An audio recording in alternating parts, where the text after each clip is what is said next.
of things. Yeah, but miss out a lot of things. Yeah. You miss out means you study but you forgot. Study and remember, mess out something like position, like semantic and syntax, step course, past course. Oh, you study lah, but you nervous, you forgot. Remember, forgot. What is step course? What is? Oh, what? Make sure that you remember during the 太笑了，好练啊，90多分逮杀。 Just a midterm test. 你这一讲这我90分的脸，How about 每 you? 次笑啊。 Good. 喂，霸气的晶晶。 Tiffany? 我说话没讲这个。 Normally say not good one, then eventually you will get A. Normally lah, normally. But yesterday I just go through some questions, not just go through some answer script. A lot of students they don't know how to spell my name. 啊， They go and lematize my name. CHING becomes CHIAN. PANG becomes PHANG. A lot of names lah. 是你大妈啊，扣分。扣分啊！我你大妈啊？说。Some very clever. They don't know my name, so they don't put my name. They just put their name, their program. That's it. They don't put my name. 我放过去。Okay. Semantic ambiguity. A lot of students answer semantic and syntactic ambiguity for the first question. Then? Huh? First question is GLU, GLP. NLU NLG 啊？ You will know. Semantic or syntactic? I will mark then I will return it. Then you will know the answer. Both accept, is it? Both accept. Look at the question properly. You look at the question properly. But then it's over lah. Midterm is over already. We just let it be now. So focus on your upcoming midterm test. I heard that tomorrow you have another midterm test. Yes. Yeah, focus on that one, and then after that. Tomorrow also got. After tomorrow, so how many midterm you have? 4 method. And then 4 after method. that, Web you have development elective and mobile apps. mobile apps. Okay. PG lah this time. Yeah. Try your best lah. Good luck. So So after your midterm test, focus on your assignments. Okay, focus on assignments. Finish, then you take a rest, and then prepare for your final examination. I think the schedule is has been released, right? The final examinations. Got time to rest, man. I think the AI should be on the 24th morning, 9 to 11. If not mistake. 26 is it? 24 or 26? I can't remember. AI is 26. 26 I mean the schedule should be released lah. Timetable. Okay, so I try my best to mark the midterm test. I try to be linear as possible lah. So tomorrow give tutorial. So, but yesterday was the day that where I see a lot of new face. Yeah. That's the only time I see a lot of new face where they don't exist during lecture class, but somehow yesterday they pop up. A lot of new face. I don't even recognize them. I don't even see their face. Yeah, maybe that's the reason they don't know my name. They just ignore. Huh? It's okay. Yeah. All right. So that's all we have. 2, 4, 6, 12, 14, 16, 30, 40, less than 40. Yeah, coming.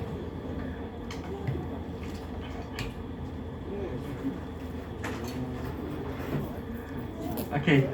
Yeah. Before we start the chapter, this is chapter what? Chapter 10, if not mistaken. Chapter 10. Quick recap for chapter 7, 8, and 9. Okay. So what we have covered chapter 7, 8, and 9. So 7, 8 will be the machine learning. Okay, so you have two types of machine learning. You have a supervised and unsupervised.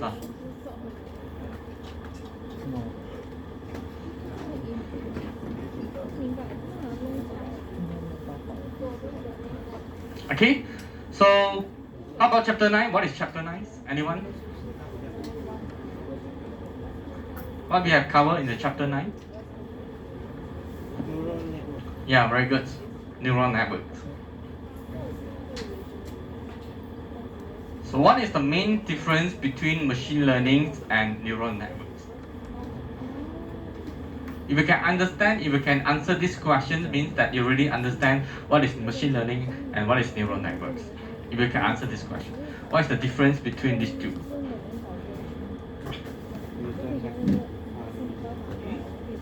Jackson, yes? Domain learning. Chai? Yes?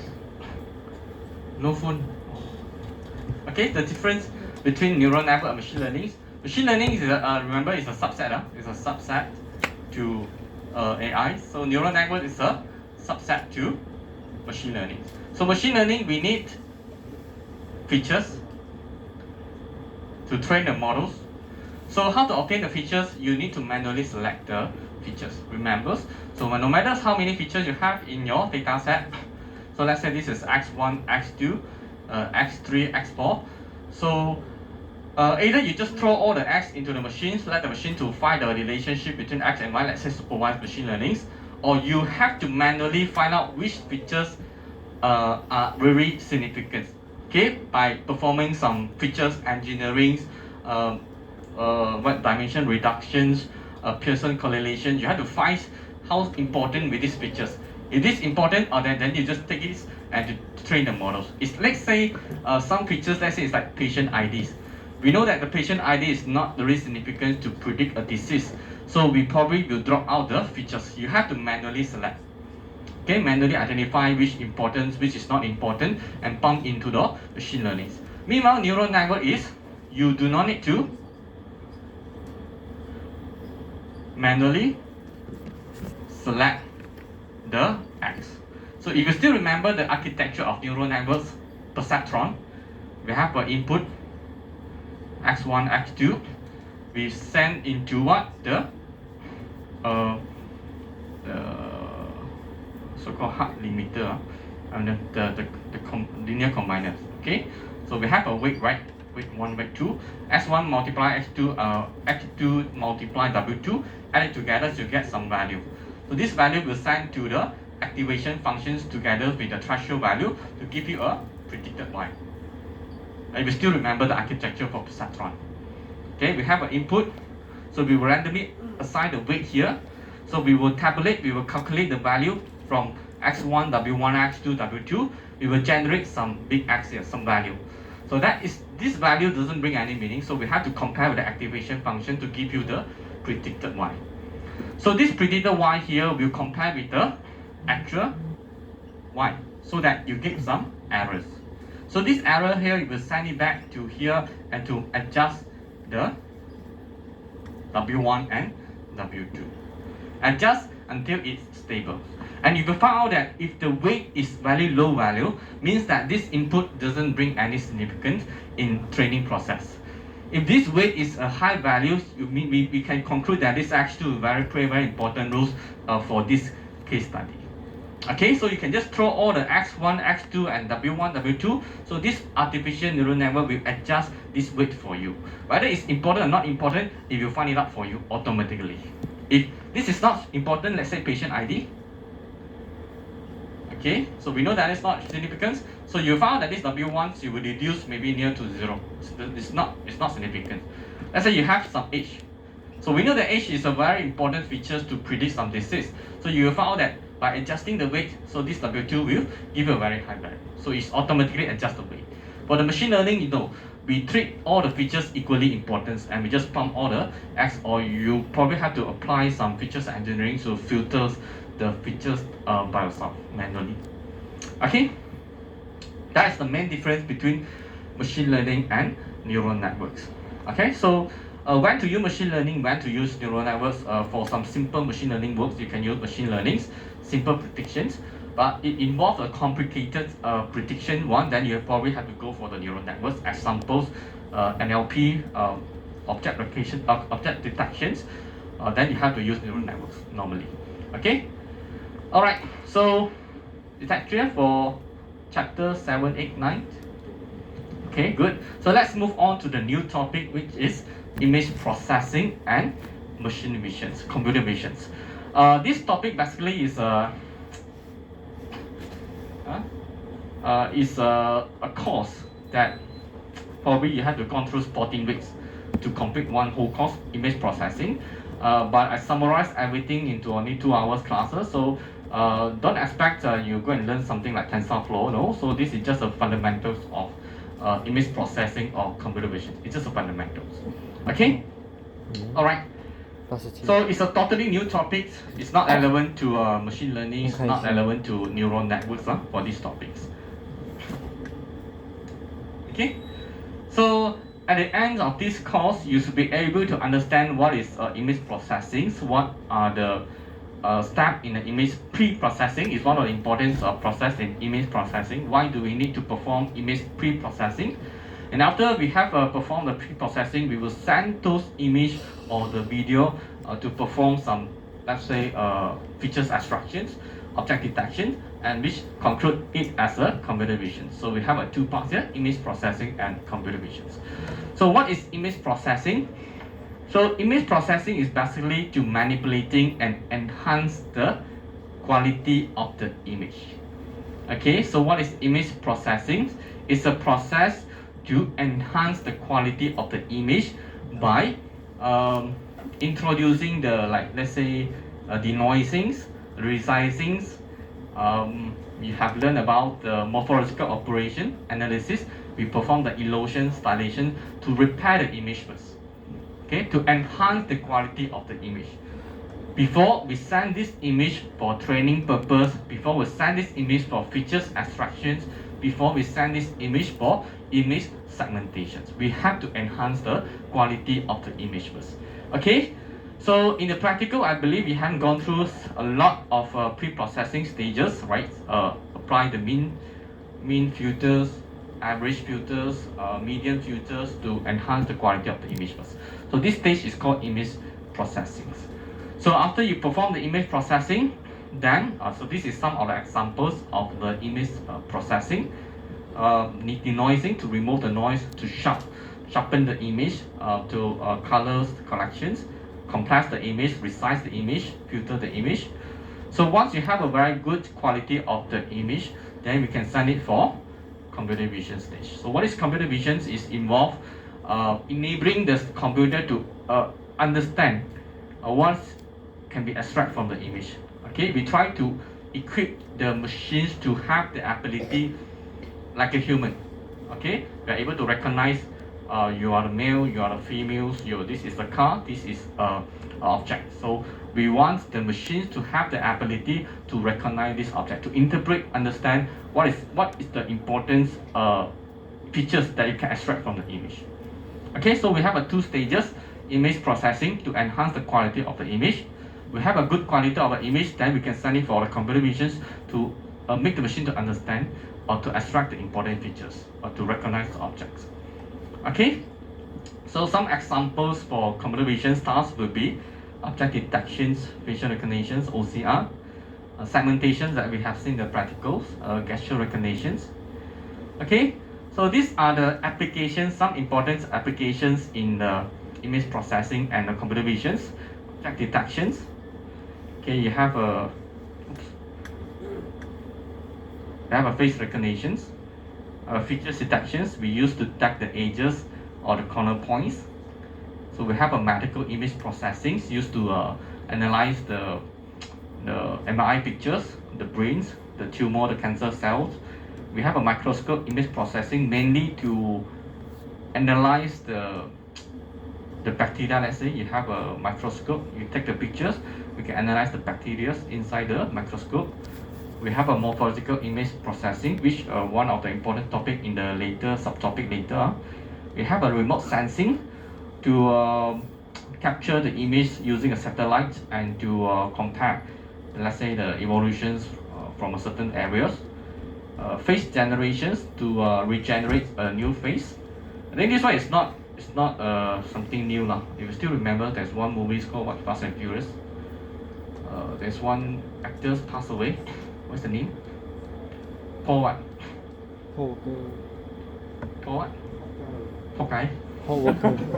Hey, Paul Walker. Hall I think worker. he passed away in the 2013, Black Panther. involved in an accident. So how to complete that movie? So they use the AIs to generate the face onto some actors, simulate the voice to then complete the so-called movies. Okay, I think this is not. I think you have seen this face generations in games also. Sometimes you may see the games. You have a new character face. Okay, we use AI to generate the face.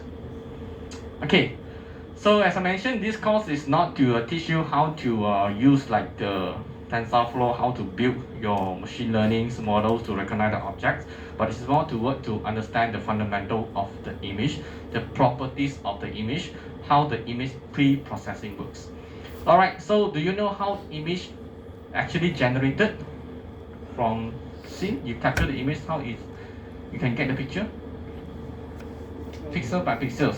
So what is the process to convert the real scenes into what is so-called pixel by pixels? 他们有删加掉。 Pixels? Pixels? 一家是我来做吗 Today is like that. If I ask yes, then no confidence already. Jackson? What is the process to convert this real scenes and whatever you see here? You capture the image, then you get the so-called the pixel. What is the overall process? What is the name for the process? So what is the means by the pixel by pixels? And what is the properties that you can extract from this pixel by pixels? Resolutions. Okay, resolution is it's not a process, but it shows the smallest units, right? Smallest units. Okay, so the process to convert the real scene. Let's say now you have scenes a tree here. Okay, you have a car. Okay, so we will go through a process called digitalization.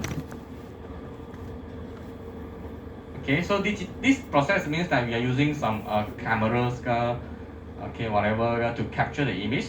So these cameras here, in technical terms, we call it as a sensor. So this sensor will digitalize the actual scenes into called digital image. So this digital image formed by a matrix of pixels. Yes. So this is called pixels, and this is called average. Average is smallest unit is called pixels. So what is pixels here? What is pixel? Any idea? A unit. A unit for? A unit of RGB. Okay, you can say that it's a unit to represent the RGB. Okay. Any idea? Idea? A color dot. Color dots. Okay, so pixel does not necessarily come from the color. It could be a grayscale. It could be not only color, but it could be represented to grayscale. So what is pixel? Pixel, the full name is called a picture element. It's a short form. Pixel is not a name, but pixel is stand for picture elements. It's the smallest unit. It's the smallest unit to represent the image. Okay, it's the smallest unit to represent the image. Okay, so yeah, so digital image, you have a lot of so-called pixels here in 2D form, or called as a matrix. So you have two directions here. You have X and Y. So this is the digital image. So you have a real scene. We capture using the sensor to digitalize the real scene into a matrix of consists of a lot of pixels here. Okay, it's called digital image. Alright. Okay, so if you try to capture some image, you zoom in the image, then you will see a lot of this square here. This square here is called pixels, stand for picture elements. So what are the properties or value that you can extract from the image, or from a digital image? Just now someone say color. What other information that you can extract from here? Coordinates, very good. Okay, the coordinates, the pixels, the coordinates here. So you have an X, Y here. Okay, you can extract the coordinates. Okay, what else? Brightness. Brightness, very good. Okay, so someone says the coordinates. Okay, we can call it as a size of the image. So someone say the color, the RGB or the grayscale. Okay, and then the third one is called brightness.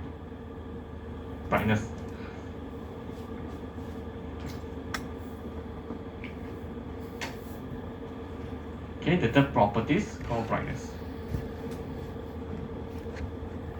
So we have another properties like actually not many you know. The last property is called opacity.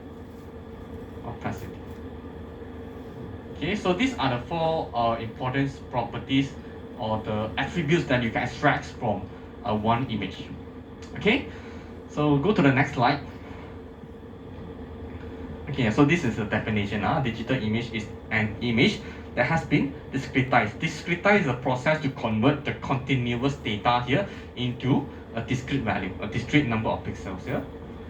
Okay, a digital image can be considered a matrix. You have a row and a column. Okay, so the elements of such digital arrays called picture elements or pixels. Okay, so this is the first these are the properties of the image, or the information of the image that you can extract. So which is very important, especially you like to use your image for machine learning purpose. Then you must know what are the attributes or properties of an image, the color, the size. Where this image, this information you need to extract to train the models later. If you are using machine learning, if you are using neural network, then it's okay. You just pump all the image for the machine to learn. But for the machine learning, that you have to manually extract the features, the values. Okay. So the first attributes that you can obtain from the image is called spatial resolutions. Spatial resolutions is referred to how many pixels to represent that particular image. Okay, I will call it as a spatial resolutions.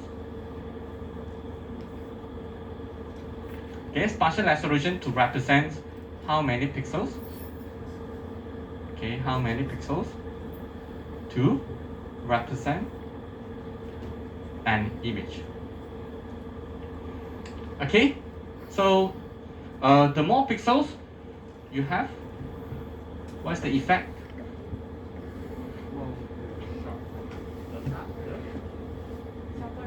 The sharper is the object inside the image, right? Let's say now, normally we use a unit called pixels per inch lah. Pixel per inch. It means that in per inch means that 2.54, is it? 1 inch equal to 2.54 cm. I don't think Malaysia we use inch, we use cm. So normally we use this unit. How many pixels per inch? So let's say you have a 2.5 cm here. Let's say you have a 1 inch. You have a 2 inch here. It means that you have a 2.54 times 5.08 cm. Is it times 2? Okay. Yeah. So you have this. So how many pixels inside this image? The more pixel you have, the clearer is your object. Okay. So if you look at these examples, let's say now we have a 2.54 cm. There's only 4 pixels. Can you identify the object inside this image? Very blurred. If I increase, let's say 100 pixels per inch, then now what is this? This is a monkey? Orangutan, huh? My friend. Your friend. Why you are here? You're running out, call police. Masuk balik. Just kidding. So if I increase more the resolutions, number of pixels, you will see the finer. Means that the smoother is your object. Okay? The higher is your resolutions, the clearer is your image.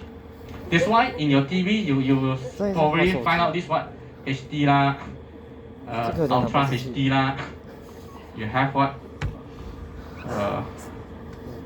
4K lah, 8K. You have a standard definition. Do you know what is this? Well, Ultra HD, you know lah, it's HD lah. You know that 4K. Okay, what does it mean by this? 8K, 4K, Ultra HD. Yes, it's referred to the resolutions.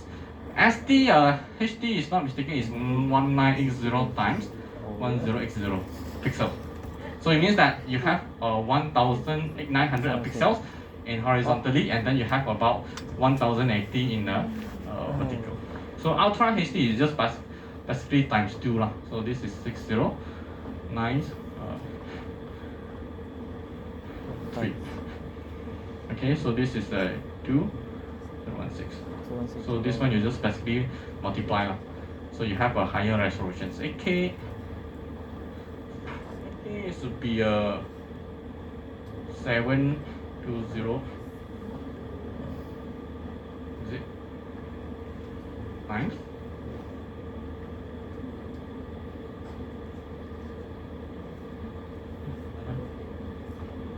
Something like this. You have more resolutions inside one's TV. Okay, so if you buy 8K, more expensive lah, more resolutions. So what is it by the Ultra HD 4K? It just refers to number of pixels inside your image, inside the screen. Okay, so more the highest the resolution, the clearer is your image now, but more expensive for TV. Okay, this is the first information you can extract from one image. The second information that you can extract here is whether is it a color image or whether is it a grayscale image. So if you know that in one image, what we see is, let's say, it's a human using our eyes. But do you know how the machine see this object? It's actually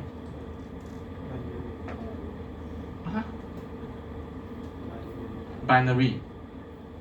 Convert. It's actually a pixels. Yeah. Okay. So this is what you use our eyes lah. So this is what sees by the machine. Okay, so you have it here. So the machine will not see this as an object, but they will see this as a value. Okay, so the value here is actually referred to the intensity value here. So let's say you have a 14, 15, 16, 14. So this is, let's say this is a white color, so we have a higher value. So basically it's like 210, 220. You have some value inside the pixels. So this is what machine see. So this is what we see. No, the screen will see the pixels, but a machine will treat it as a value. Okay? So if your image is a color image, then you should have 3 values here. Okay? Which is called RGB. Okay, you have a 3 value, let's say 220, 180, 176. Let's say you have this value. So why RGB?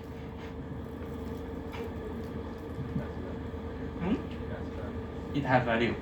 Why RGB? Why red, green, and blue, but not yellow, purple, pink? Primary color of. Okay, primary color is correct. Whole range. I correct a little bit. So RGB is actually a primary color of light. Okay, primary color of light. So you have another primary color. If you still remember back to your primary school, your art class, your teacher will ask you to bring the banjo. You know what is banjo? The color one. Then ask you to mix the color. The banjo. My time they call it the banjo. So.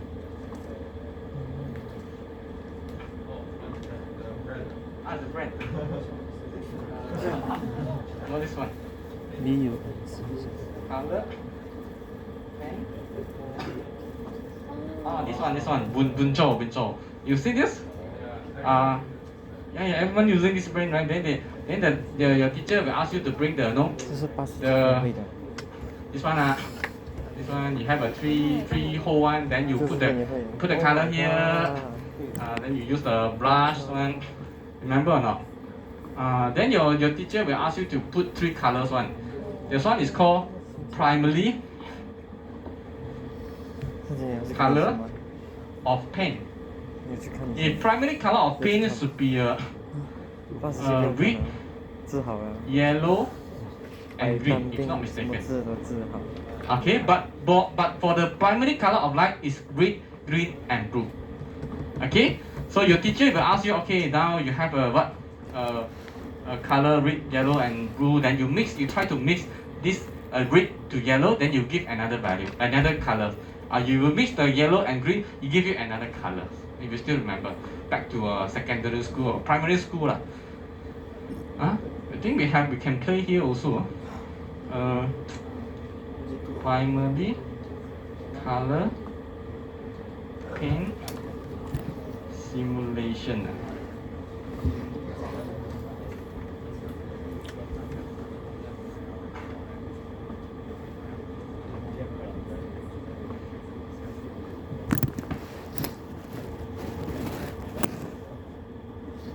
Primary color of light mixing simulations. Let me see.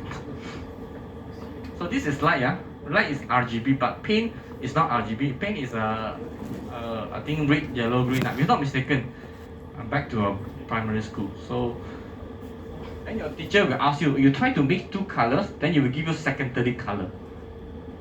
Very slow.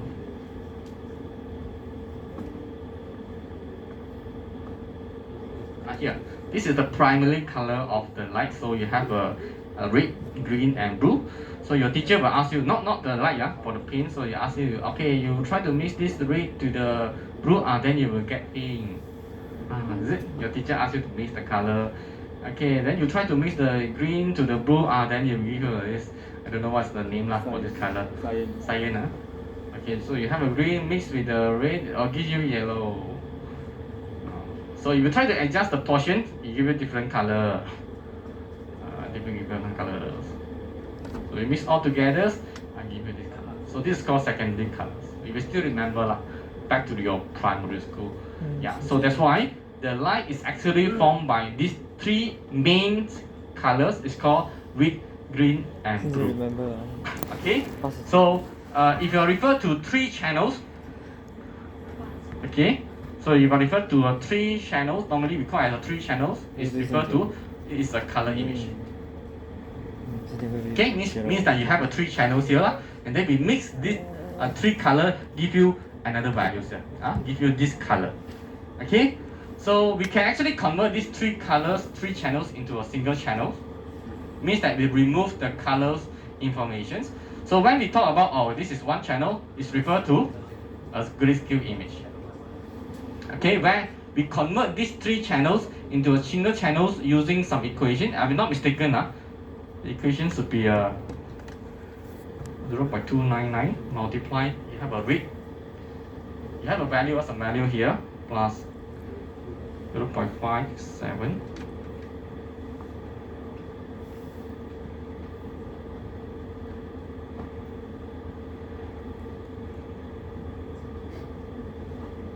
You're not mistaken, you will use this equation here to substitute this value into this equation. Then it will give you a single channels of color, single channels of image, which is a grayscale.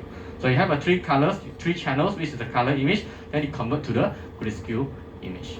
I don't remember this equation. I just let you know three channels means that it's a color image. If a single channels is referred to grayscale image. Okay, so this is the second properties. What information you can obtain from image? You can identify the resolutions, how many pixels per image. You can identify whether this is a color image. And also you can identify also the grayscale, whether it's a color or grayscale. The third information you can obtain from here is the brightness. The brightness of each of these channels. Okay, you have three channels.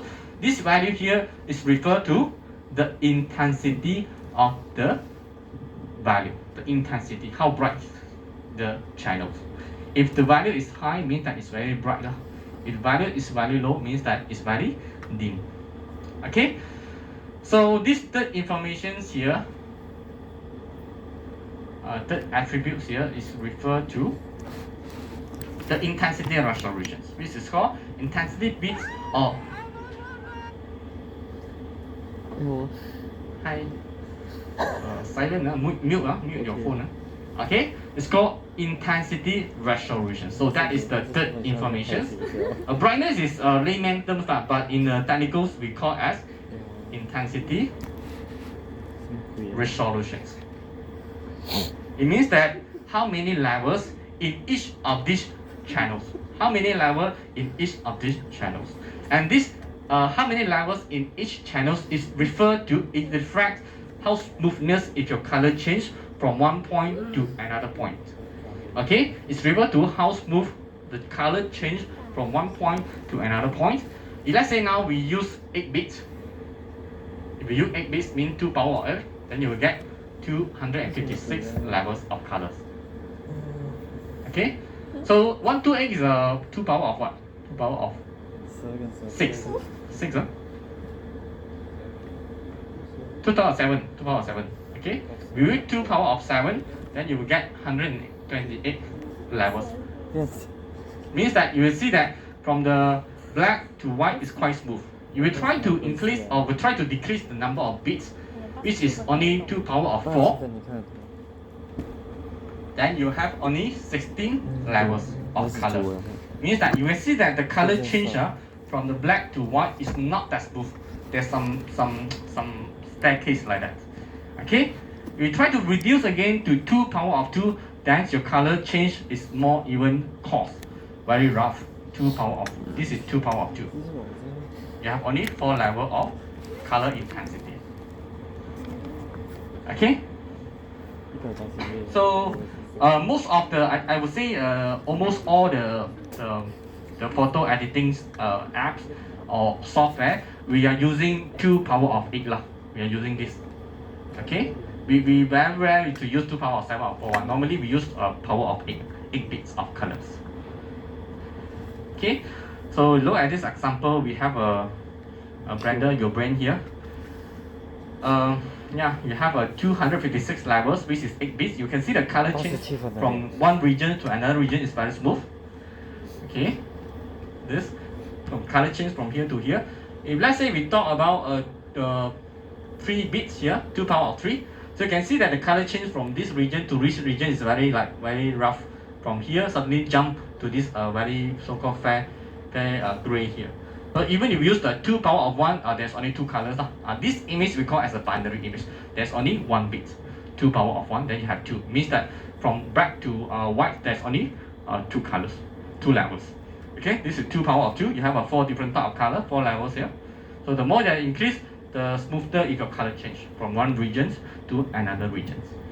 Okay, so yeah, we have spatial resolutions. We have color image, 3 channels or 1 channels. We have the brightness, or we call as the intensity resolution. It depends on how many bits that you define. Normally we use power of 8. The last information is called opacity lah. So it shows how transparent is your image. So this is not really new things. I think you will see this opacity in some of the software. Let me show you. It's called GBA.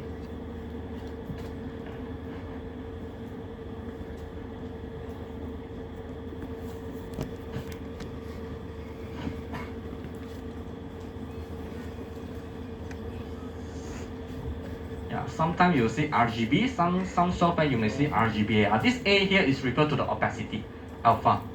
This is the opacity. So if you try to adjust the opacity, so yeah, it become transparent. This is transparent, and this is one between 0 to 1. So you have a last property called opacity. Okay. Jackson, what are the properties for image? How many types of properties? 3 or 4? 4. What are those? Coordinates or called spatial resolutions? Brightness. Hmm? Brightness. Brightness, okay. Intensity resolutions. Huh? Colors, okay. Number of channels. The last one? Opacity. So you have 4 important information where you can extract from one image. Remember, put inside your mind, we are not longer see the object on the image. We treat these pixels as a value here. This value, what is this value? It's called intensity value. Okay, intensity value. So remember, from now onwards, we will treat these pixels as a value. It's not the object anymore. So it's the value. Okay.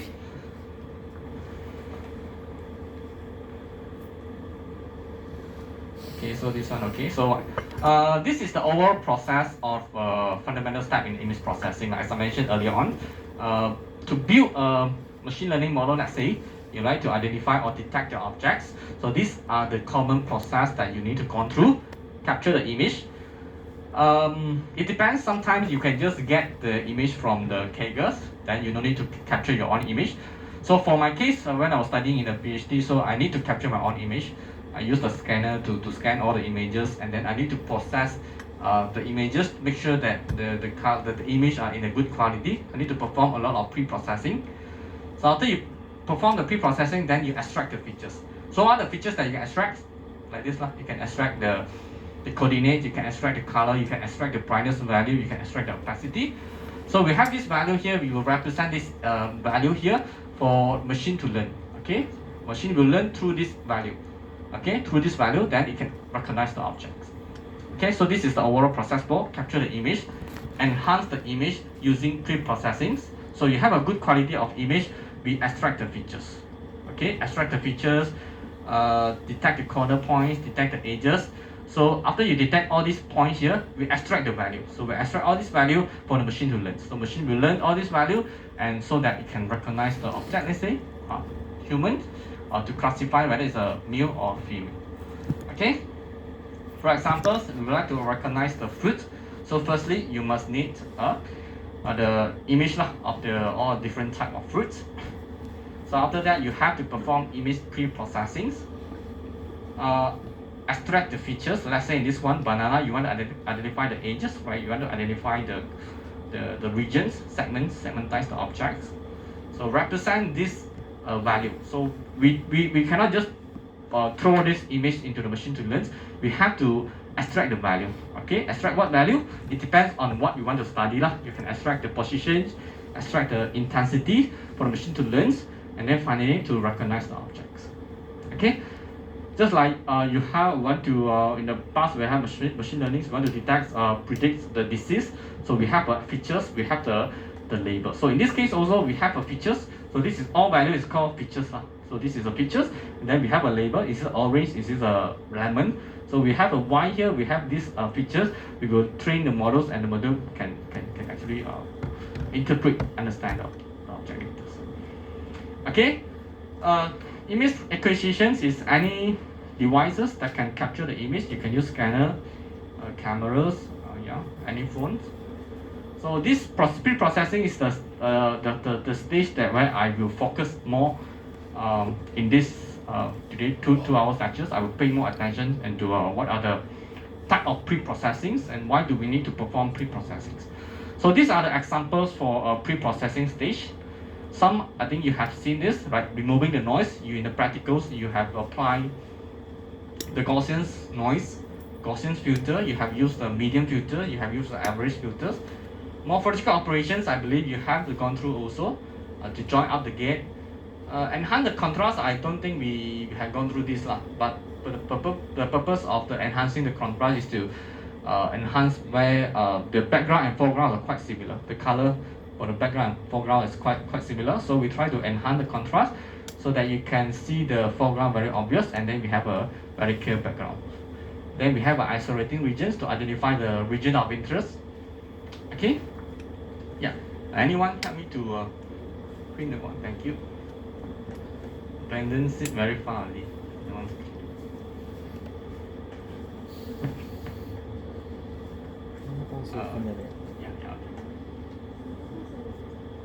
Okay, so from now onwards, remember the pixels value is represented by the intensity.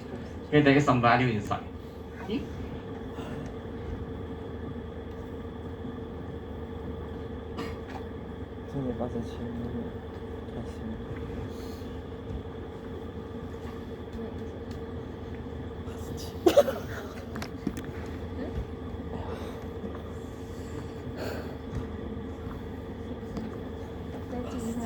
Okay, thank you. Alright, so let's move on to one of the very important topic here is called pre-processing.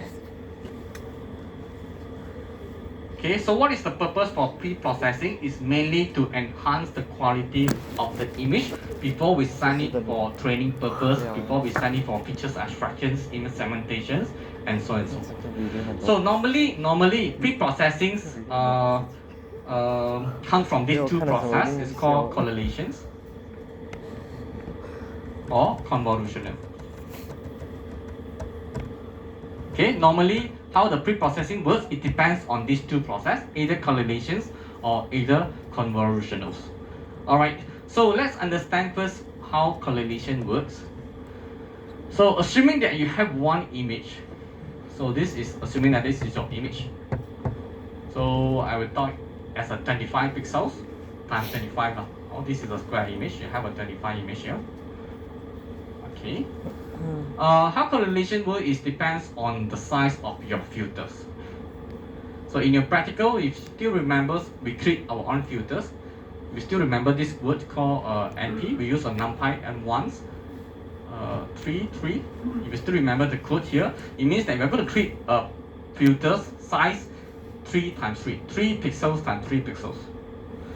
So this filter is designed by us. We are the one who play around with this size, and we are the one who fill up this blank here.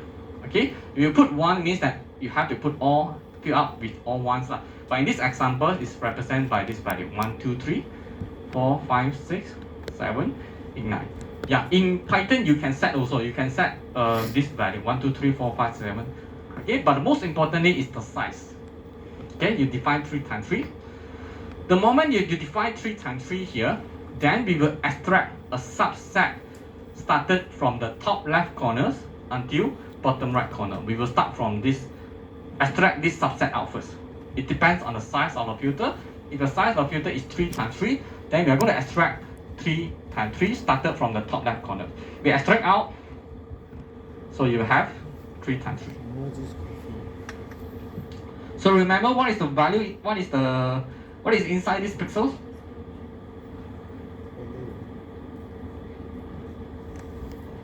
Value. What is the value means? Intensity. Okay. So each pixel is filled by a value called intensity. So let's say the intensity is 244, 255, okay, 246, 255, and so on and so forth. So you have others values here. So how correlation works is basically just multiply the first pixels with this first pixel. Okay, then you will generate a new pixels, a new value here. Okay, so you have a 244 multiply 1, you have 244. So second pixels multiply with the second pixel times 2, you will get what? 510. 510. Okay. Third pixel multiply with the third pixel, you get this value, and we repeat. Okay. So we use the first pixel multiply, first pixel, second pixel multiply, third multiply, and so on and so forth. Multiply the 9 pixels. So after you're done multiplying the 9 pixels here, you can actually add up together. Add up these 9 pixels together, which give you x703. Let's say now you have this value. So we have this value. What we will do here is we will substitute. So let's say now this is the original image. So now we have a new image. So this new image is similar size as the original image. Then we will substitute this value into the center points of your original image, which is this one. This is the center point. You are going to replace this as x703. So initially, let's say you have a value of 240. You substitute or you go and replace this 240 with this new value. This is how correlation works. Okay, I'll repeat again. So you have this image, original image. So you have this filter designed by user. So if we use 3 times 3, then we will extract, start from the top left corner, 3 times 3, extract out, multiply first pixel by pixels. So after you multiply, you will get all this value here. So in this case, you can add up together, get a new value.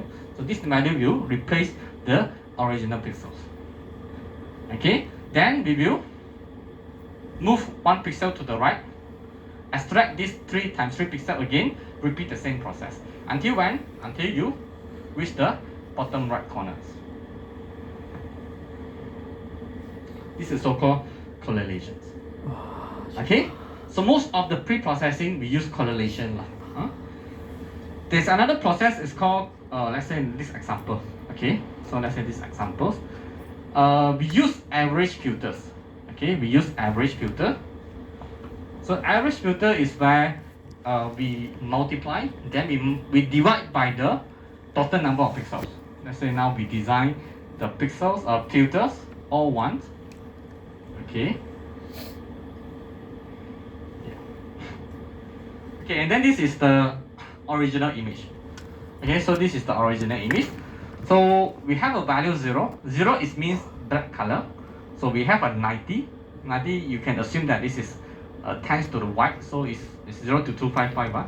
You have two different colors here. So assuming that this is your nose, this is your nose, your original image.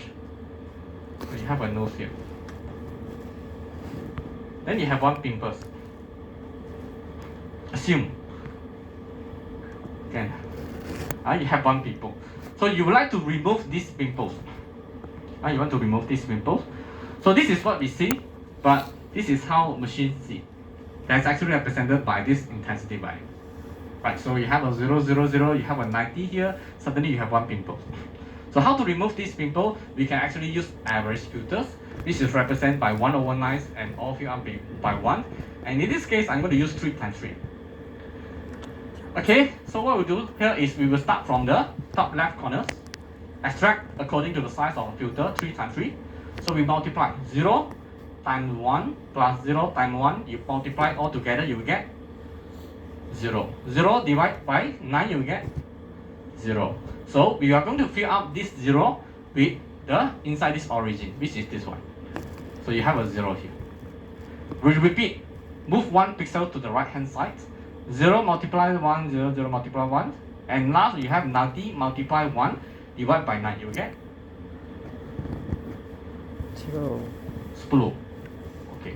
Then replace this 10. Repeat. Repeat. Repeat until the end, until the bottom right corners. And you find out that this pimple sudah hilang. But somehow you are blurring your image. Initially you have a very sharp corner, right? But now your image become a bit blurred. But somehow you are successfully remove these pimples. Okay, so what is pre-processing? Pre-processing is basically to modify the intensity value of the original image using filters. I repeat again. What is pre-processing? Pre-processing is a process to modify the pixels values, which is the intensity, inside this original image using a filter. Okay? Is that clear? Alright. So yeah. So basically we are starting from the top left corners, repeat until the bottom right corner. So yeah, so this is some effects of the pre-processing. So another process is called convolutional. So convolutional is similar to the correlations, but the only difference here is we just flip the mask. So you can just treat this filter as a mask also. Sometimes we call it as a filter, sometimes we call it as a mask. There are a lot of names for this filter. Sometimes we call it what? Kernels, sometimes we call it as a kernels, and a lot. Okay? So how convolutional works is where we just flip these filters horizontally. Let's say now we have this filter. Okay, if we flip horizontally means that we are going to put a line here. 1, 2, 3, 4, 5, 6, 7, 8, 9. Okay, we put a horizontal. With this one we flip up, this one we flip down lah. So you will get this. Then we flip again vertically. From the right to left, left to right. So this is our new mask. Then we apply the same process, multiply. Okay. So correlation normally give you a blur effect. Convolutional normally give you a sharp effect. Normally lah. Normally. Okay. So yeah. We take a rest first for about 10 minutes.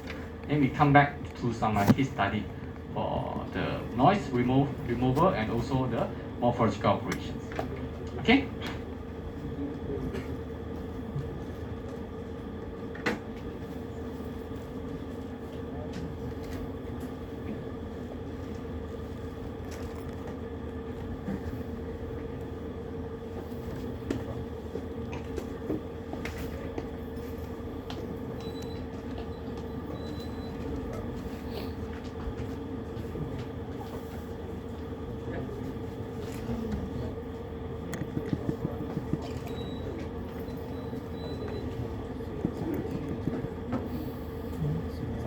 就是不能回睡觉。 Thomas, are you looking for me? 啊？ Are you free on Wednesday 4:30? Oh my 4:30 to god. 5 before our tutorial class. Between 4:30 to 5 we have a break here before the tutorial class. You go to the block K our tutorial class. I will go there about 4:30 then we discuss. 去买的。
谢谢你90分。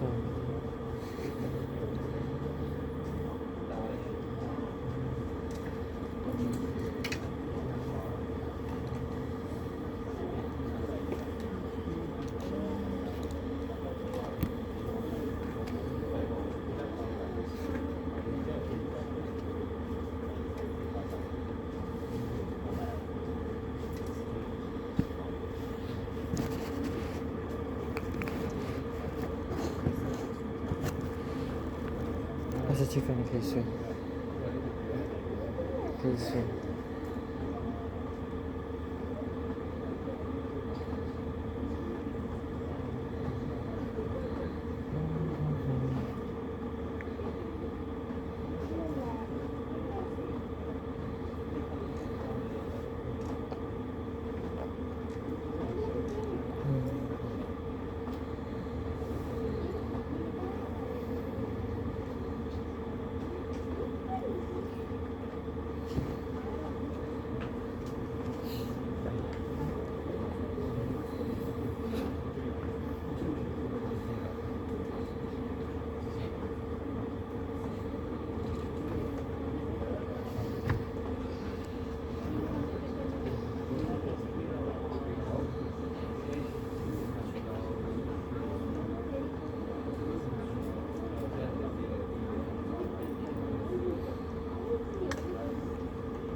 Okay, welcome back.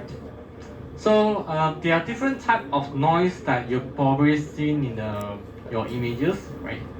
So we can, these are the three common noise that you can see, which are the salt and paper noise, represented by a white and a black dot. You have a white and a black dot on the images.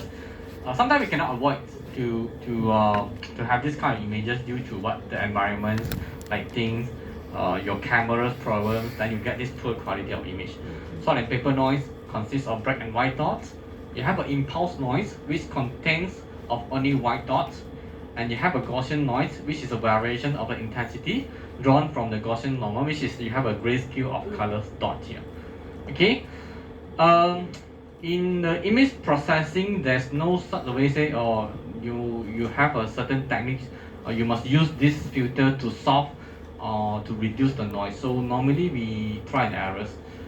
We try different filters by using different size of the so-called windows, apply onto the image, and then until you get the one that you prefer, the output.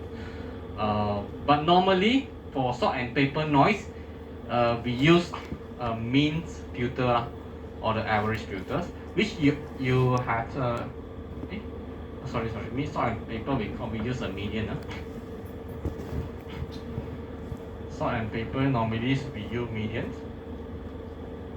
Impulse is a white dot. Normally we use average, where we seen in the earlier case we use a 1/9. We have a lot of 1 here, multiply and then divide by 9. Gaussian noise, normally we use Gaussian filter to solve, but somehow it's not guaranteed. There's not guarantee say, oh, you must use average filter to use to tackle on the impulse noise. No, okay, it depends. Okay, so yeah, this is the Gaussian filter. As you can see, we have this image. If you try to let's say this one, we have a noise here. So if we try to use the Gaussian filters, it's getting blurred, but somehow it's not going to reduce the noise. But if we try to use a median filters, you can see that we resolve the below one is the median filters. We are trying to remove the noise. So by using a median filter, yes, we have successfully removed the noise. By using the Gaussian filters, you can see the condition is getting worse, right? This is by using Gaussian filters, it's getting worse. Median filter is quite good. Okay. So how the median filter works? Median filter work is very simple. Median filter is where we just extract the subset of the images. Let's say you have this original image. If you're talking about 3 times 3, so start from the top left corner here. We extract this out. So once we extract, so we will get this. Let's say 10, 15, 20, 23, 90, 27, 33, 31, and 30. So we have this value here from this subset. We will do a sorting in ascending order. Okay, so we will sort this 9 value in ascending orders, and we will find the median value, the center point. Can I'm thirsty also. It's okay. I will later. You have a 9 values, so we find the center point, which is 27. So where is the center point? You have to take all this value and sort the value. So we find the median value is 27. So we substitute this 27 inside here. Okay. Basically we create a new image, and we substitute here. So and then we remove 1 pixel to the right. So this 27 we will not use for the later processing. We're still using the original image, and then do the sorting again. Replay this value until bottom right corners. Okay, so that is the median filters. We just sort the value and pick the median value. So probably we can see how the pre-processing works using different type of images. Let's say this one, image filter. So we have one beautiful ladies, but with the so-called pimples.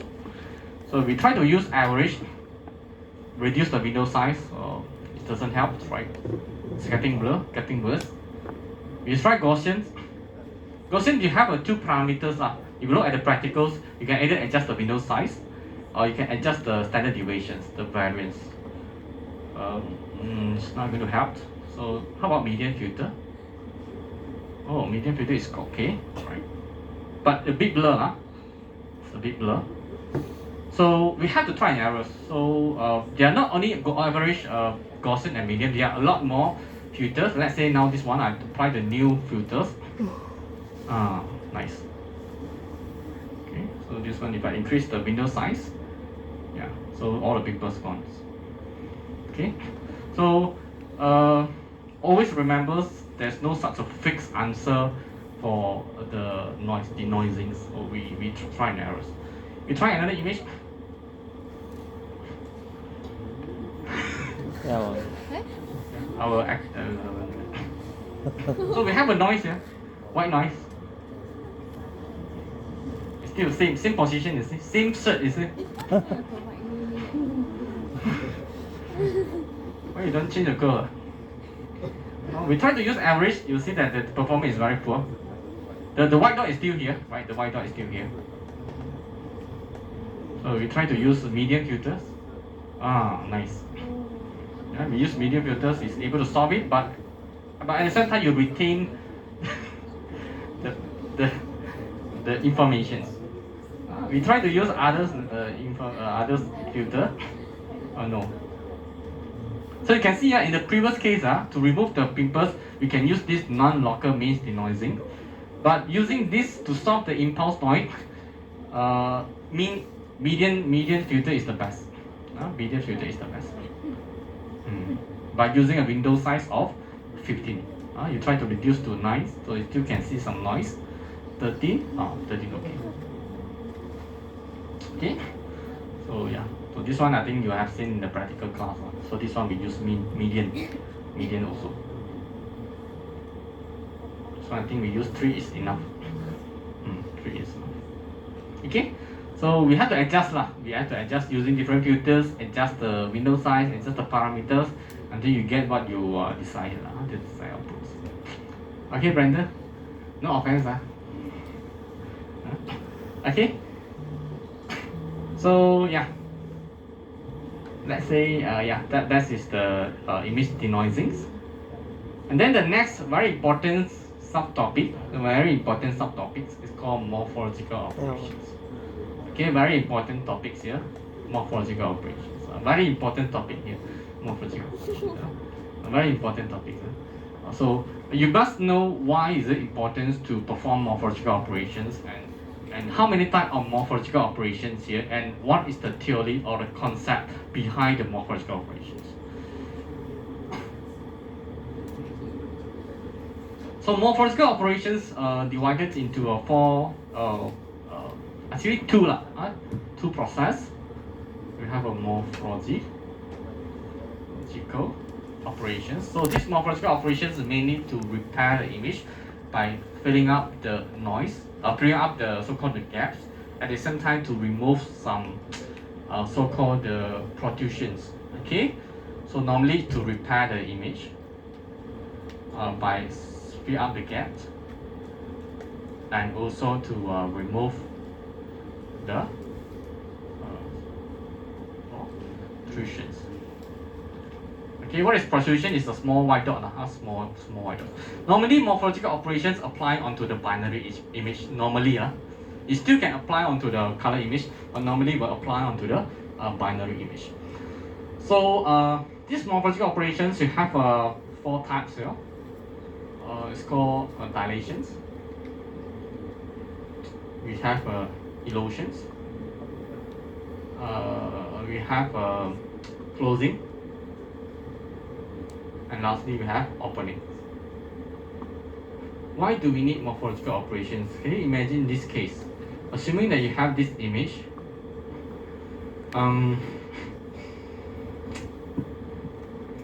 let's say the actual words, which is called dot. Okay, but due to the quality of the scanners, you get this output. Let's say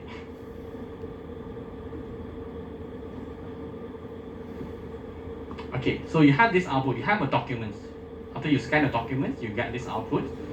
So if you apply the OCR or the character detections here, probably the predicted output or probably the output generated from the OCR will be C L O G. But in fact, the actual word is DOG dot. But due to the poor quality of the scanners, you get some gap here. We cannot avoid.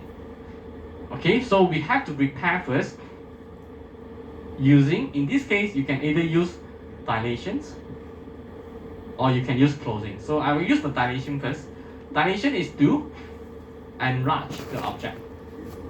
Enlarge the objects. The moment that you enlarge the objects, so it become very thick. It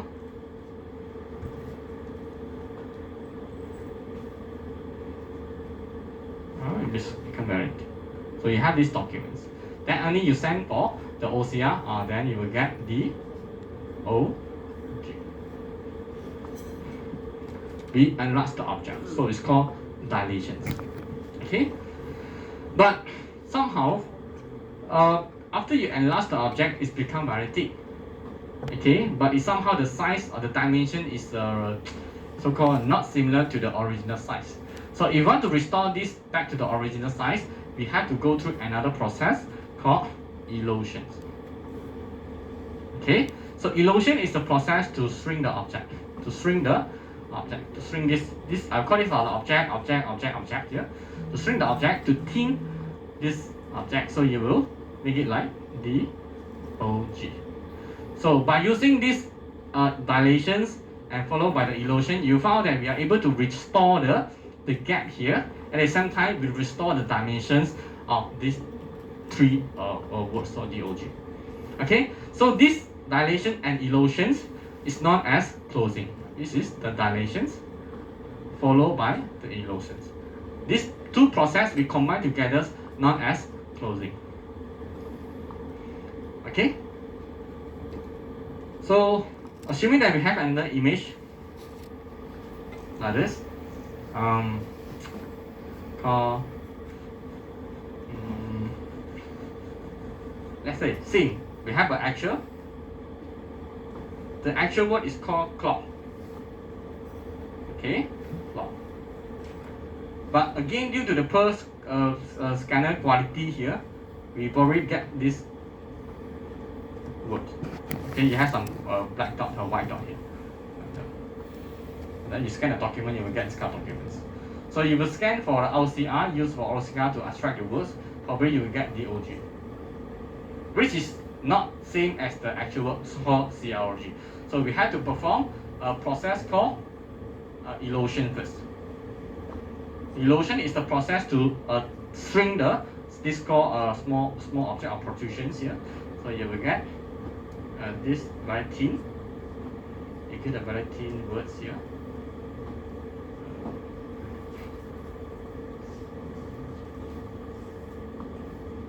At the same time, the small dot here it becomes even smaller. And then only you send for the OCR, it will give you CLOG, which is equal to the actual words. Okay, shrink the objects. But after you shrink the object, the size may be run away from the original one. Then probably you can apply another word called dilations, which to enlarge the objects. So you will get this. Then you restore the size of your original image. Okay? Is that clear? So you have how many types of morphological operations?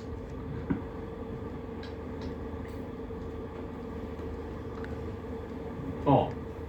What is elosion? Shrink the object. What is dilation? Enlarge the object. What is opening? What is opening? Oh, it's not written here, right? Can you, based on the understanding, what is opening?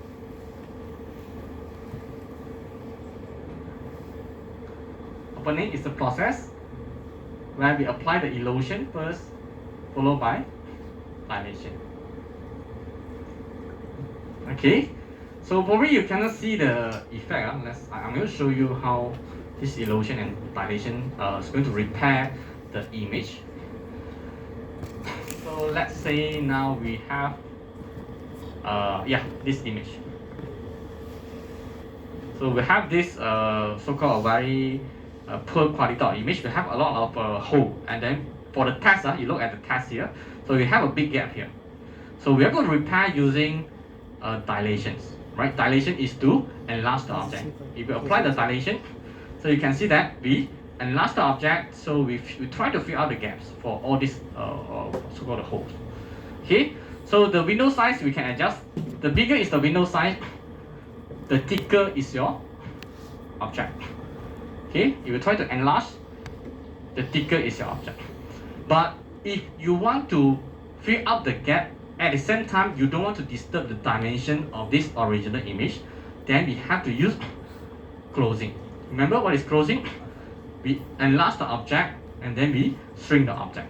Okay, so after see the comparison between dilation itself and also dilation plus illusion. If we try to use closing, so you can see that we fill up the gap, at the same time we don't disturb the size of the object. The size is still remain the same, but we fill up the gaps. Okay. We try to increase the window size. So let's see, what if let's say we have some noise. Okay, we have a noise here, so we have a lot of white dot here. So we want to repair this image first. So to repair this image, what functions, what morphological operation we should use? There's only 4 choices.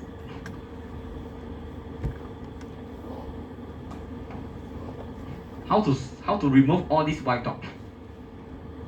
We want to enlarge the object or we want to shrink the object?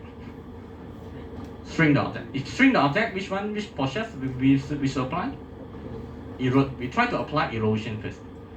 If we apply erosion, yes. So this one you can adjust window size. You can adjust, the more that you increase, the more window size that you increase, the thinner is your object. Okay, the thinner of your object. If you want to restore the remove this all these white dot, but at the same time you want to remain or restore this original size, what process we use? Openings. We try to use opening. So you can see that we remove this white dot, at the same time the size, the dimension does not affect, right? Using this dilation. Okay, so we try to increase the window size now. So this is how we repair the image. Okay. So magic. So how to what is the principle behind this illusion and dilations? It's come back to this pictures. This. Okay, so this is very important. You must know how to modify the so-called pixels value. Okay, so this is a dilations. So you have to remember this formula. Dilations. Dilation is to enlarge the object. As long as there is one hit or match of the value 1 between the structuring element. Structuring element is the one that we design, the mask or the kernels. Remember the filters, we designed a 3x3. So this one we had to design a 3x3, but in the morphological operations we won't call it as a filter, but we call it as structuring elements. Okay, structuring element. Between the structuring elements and the original image, then return the origin to a value 1. Else, return the origin to 0. Okay, so this is very important. As long as there is one hit or match of the value 1. What is the value 1 here? This is the value 1.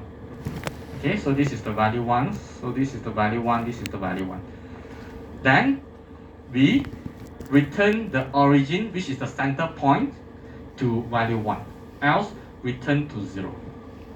What does that mean? Let's say I'm trying to use it.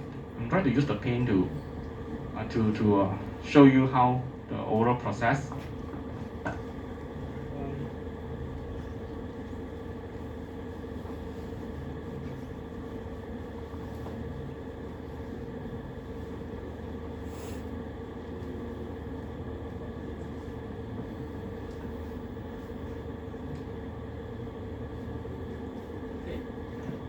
Alright, so we have this original image. This is your original image. So this is your structuring elements. We are applying dilations. So we have to check first the size of your structuring elements. We are using 3 times 3. Okay, so we will start from the top left corners. We will start from here. Okay, we will start from here. Compare this one with these pixels. Is it equal? Okay, compare this one with this value. Is it equal? Compare this with this. Is it equal? No. So we return the origins. Normally origin will be stated at the center point. Then we convert this as 0. So you will see the 0 at your new image. So this is 0. Okay, so now repeat. Move to the next pixels. Compare this value 1 to this 0, not match. Compare this to this, not match. Compare this to this, not match. No even one match. So we return the origin to 0. Okay. Okay. So, but in fact, you can also compare from here. We start from here. Okay. So first row we don't have first row, we don't have first column. It's okay. We still can compare this. 1, you have 0. 1, you have 0. So there's no match. So we return this to 0. Okay. So assume that you repeat. Okay. Repeat for the first row. We start the second row. Okay, somewhere around here. Let's say this one. Okay, we compare. 1, 0. Match or not? No. 1, 0. Not match. Last one. 1. You have 1. Is it match? Any one match, right? As long as there's one hit or there's one match, so we are going to return the origin. So what is the origin? So you just check lah. So you have a 1, 2, 3, 4, 5. The 5th rows. Okay, so row 5th column, row number 3. So 5th columns, row number 3. So you can see that from here, you change this value 0 initially. You change to value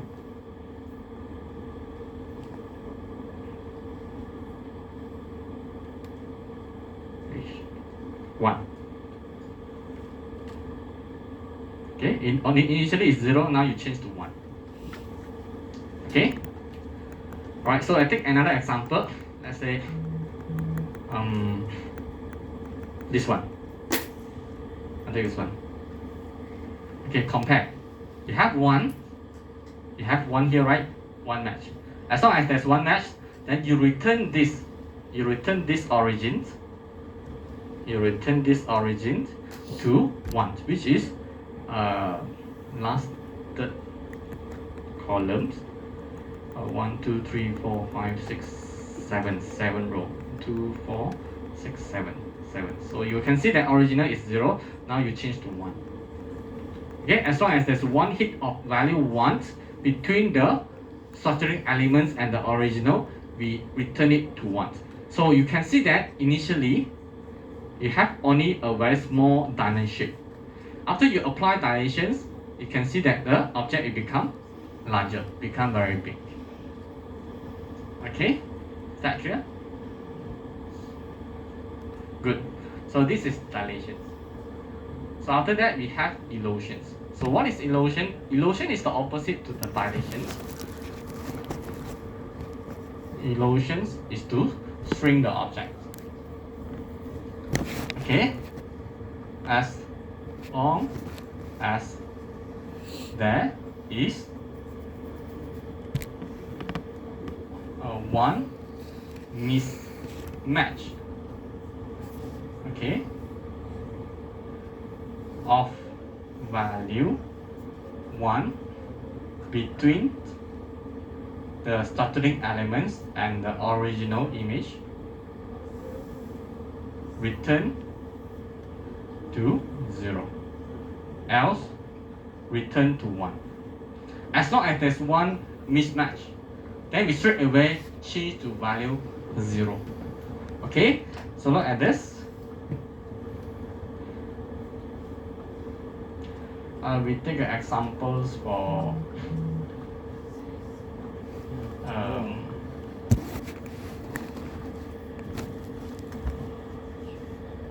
this part.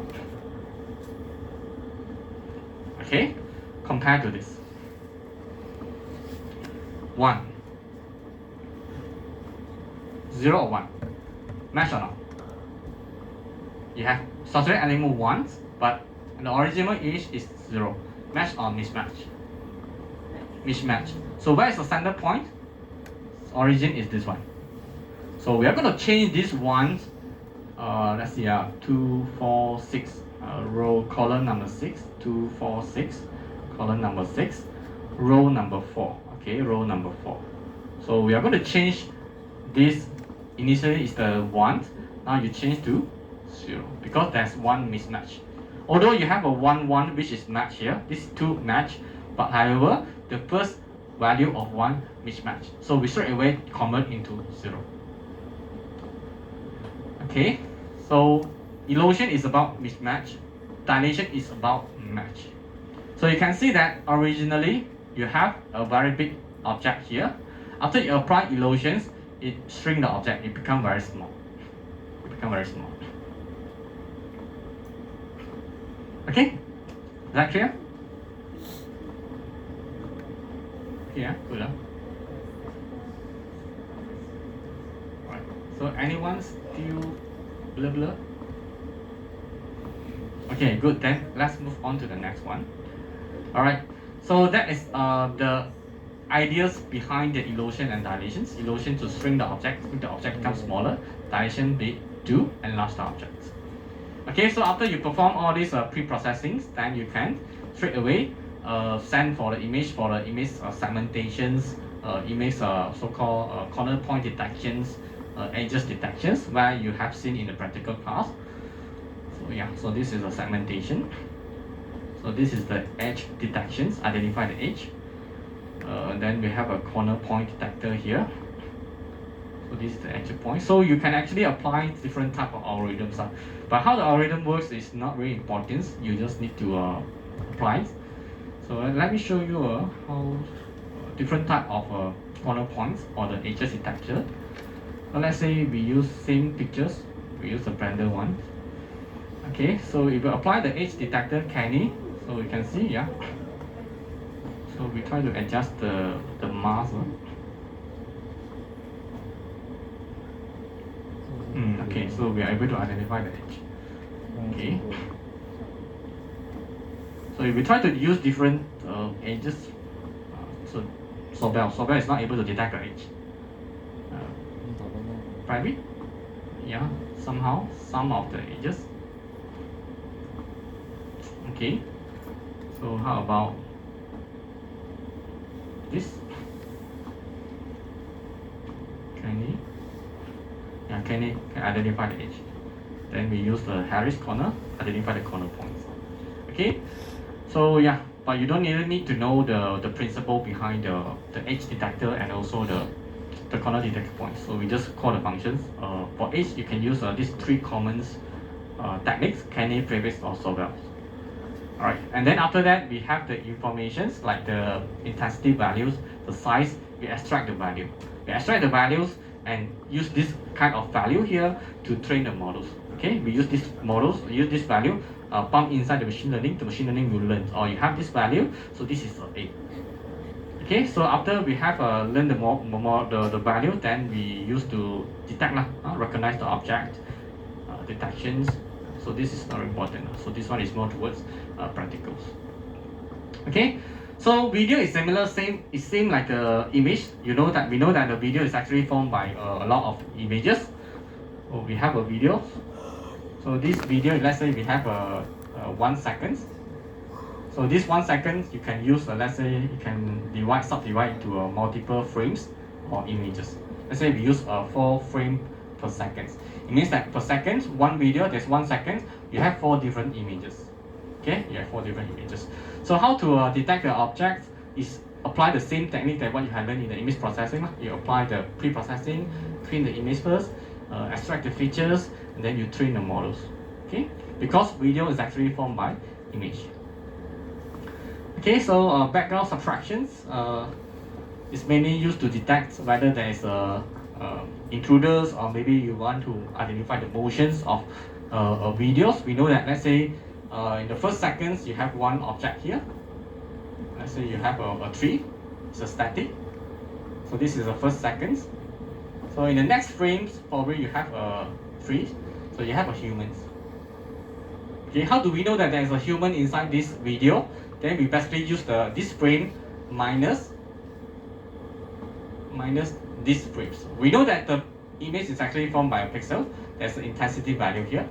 So if let's say the object is static, so we use the intensity value minus the intensity value, you will get a 0. Let's say you have a human, you have some intensity value here. You minus a 0, you will get the intensity value, which is the human. Then we know that there's some human inside this frame, inside this video. Okay, using a background subtractions. Okay, so same goes to the motions trackings. We use frames minus the previous frames, then we will know the optical flow. Alright, so this is the step in the video. So we same like the image processing. We acquire the image, we slice the videos, we perform the pre-processing, extract the features, and then we train the models. So the step for the videos is similar as the image processing. The only difference here is the step number 2, which is called video slicing. Okay, so what is video slicing is where we reduce the number of frames per videos. Assuming that you have a video, 1 second, let's say you have 100 frames. How many frames can you imagine? Let's say you have 1 hours of video. You have a lot of frames. 1 hour, which is 60 minutes, 60 minutes times 60 seconds. So you have to multiply with 100 frames. So a lot of images they have to process. So image slicing is where we cut down the number of frames, probably maybe 2 frames per second. Okay, so that you have a less amount of frames to process. Okay, so that's the only difference. That's all for today's topics. Okay, so if you would like to know more about image processing or computer vision, so I'm not sure we are allowed to take the elective course or not. We have one elective course for image processing, 14 weeks. I'm not sure whether it's open for RSW students. No, it's only for RSD students.